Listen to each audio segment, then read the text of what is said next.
In this video, we are going to understand why there is such a massive protest going on in France. What is the actual reason behind it? And if you stick around till the end of this video, I will discuss a very important topic that can benefit you. You've already seen it in the thumbnail. Without any further delay, let's begin. France has been experiencing massive protests and strikes over the French government's newly proposed pension reforms, which increased the retirement age from 62 to 64 years. More than 1 million people have taken to the streets across the country to oppose the changes.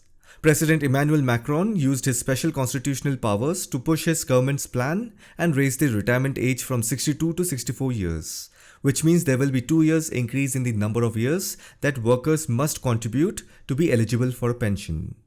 Many older workers and retirees are particularly concerned about the changes, as they would have a significant impact on their ability to retire and enjoy their golden years. Younger workers and students have also joined the protests, as they fear that the changes will make it even harder for them to find work and establish themselves in their careers. We have to block the country in a strong way that the government cannot ignore the people's will. Now, this brings us to a very complex and controversial issue: whether giving a pension to older people puts a burden on young people joining the workforce. On one hand, providing pension benefits to older people is a significant cost for governments and employers, and it is true that younger workers may need to contribute more to the system in order to support those benefits. But then it is important to understand that pension benefits are a crucial component of the social safety net. It provides older people with financial security and dignity during their retirement age. Without pension benefits, many older workers will have no other choice but to work in order to support their living. This will take up jobs and opportunities that might otherwise be available for younger workers. Now, what you have to realize is that one day even the younger workers will become older workers, and even they will have to rely on the pension system for their own financial security. If today more and more young population join the workforce, they will be contributing immensely to this whole social safety net, and they are not only supporting older workers but also investing in their own future. Of course, there will be costs and trade-offs involved, but then it is important to recognize the value of pension benefits. It provides security and dignity for older workers and ensures that younger workers will have a similar level of support in the future. We must realize that we are all in this together, and we all in some way or the other benefit from a strong and supportive social safety net. The French government recently increased the age limit for availing pension facility from 62 to 64 years, meaning that many older workers and retirees will have to work longer and contribute more to the pension system. Now, this could result in financial hardship and reduced quality of life in retirement. Imagine working 2 extra years after you had planned to retire. For many older workers, this will be a difficult burden to bear. Working longer may not be an option for those in physically demanding jobs or those who may have health issues. And as I said, if older people will not retire, then how will younger people replace them? It will be hard for younger workers to find work and establish themselves in their careers.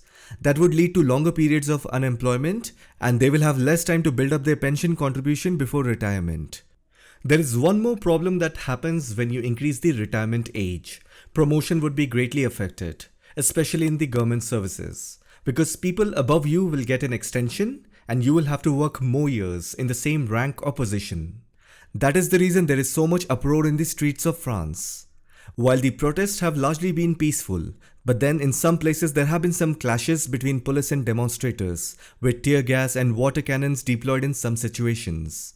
These protests are disrupting transportation and other services in the country. President Emmanuel Macron has defended the reforms, and he has said they are necessary to ensure the long-term sustainability of the pension system. Now, why did the French government do this? It is plain and simple. There are 2 big reasons. One, this is due to the economic downturn caused by the pandemic.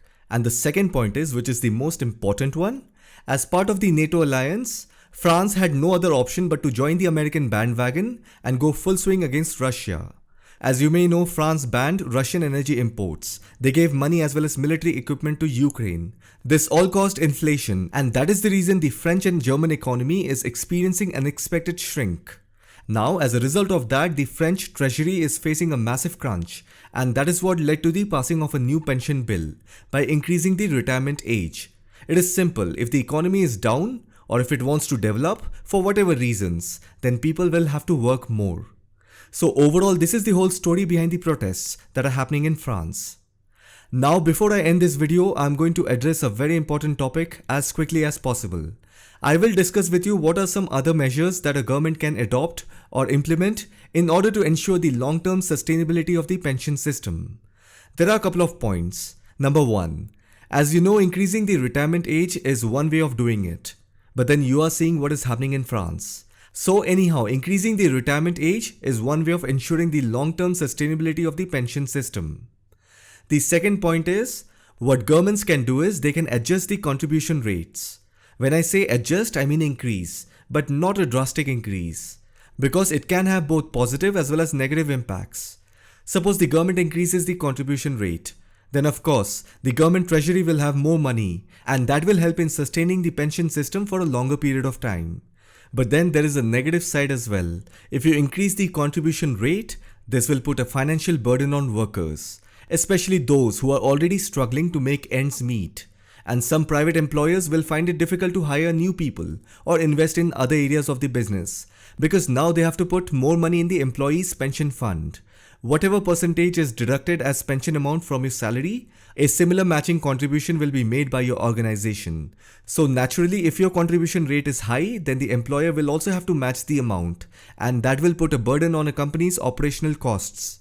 So ultimately, any decision to increase or adjust pension contribution rates should be carefully considered and balanced with the interest of different stakeholders.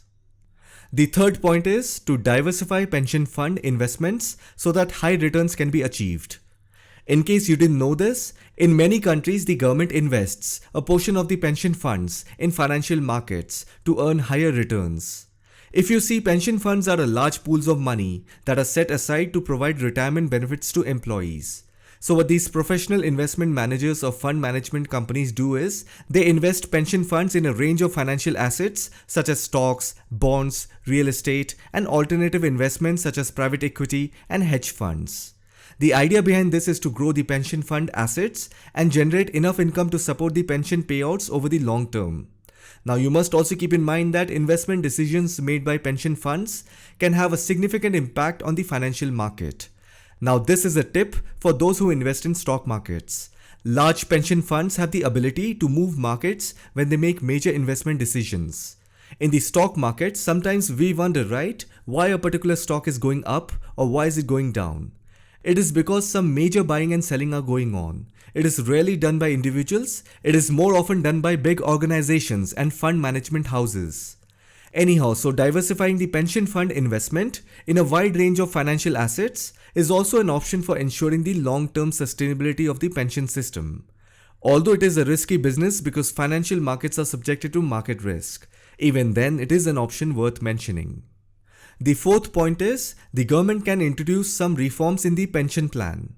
For example, they can change the benefit formula. As you may know, retirement benefits take into account certain factors such as years of service, salary history, and age at retirement. Now individuals can contribute to their retirement account as per their own needs and affordability. Almost in every country, the government is using this method. Individuals are given the choice to how much they want to contribute. Then the government can also reduce pension benefits for high earners. Although it is a controversial idea, but the reason behind this reform is that, as you may know, contributing to pension plans are typically tax deductible. If you are a high earner, then pension plans can be beneficial for you because they will provide you with a tax efficient way to save for your retirement. Since you are a high earner, that means you will contribute more of your salary. Then you will save more for your retirement income because your taxable income will be reduced. Now, by reducing pension benefits for high earners, money can be saved, and that can be used to fund other areas of the pension system, such as increasing benefits for lower income earners or improving the long-term sustainability of the pension system. After all, a pension is a social support system. It is not meant to make someone rich. It should not be seen as an investment plan where the government will help you double your wealth and make you rich. And the fifth and last point is increasing public awareness about the importance of pension planning and the need for individuals to save for retirement that can help reduce the burden on the pension system and improve its long-term sustainability. If more and more young people who join the workforce, if they start saving for their retirement right from an early age, this will keep replenishing the pension fund pool and it will not be a burden on the government to support the pension system, and it will help in its long-term sustainability. So these are some measures that a government can adopt or implement. In fact, in many countries, government is already doing it to ensure the long-term sustainability of the pension system. I hope you found this video informative. Thank you for watching it.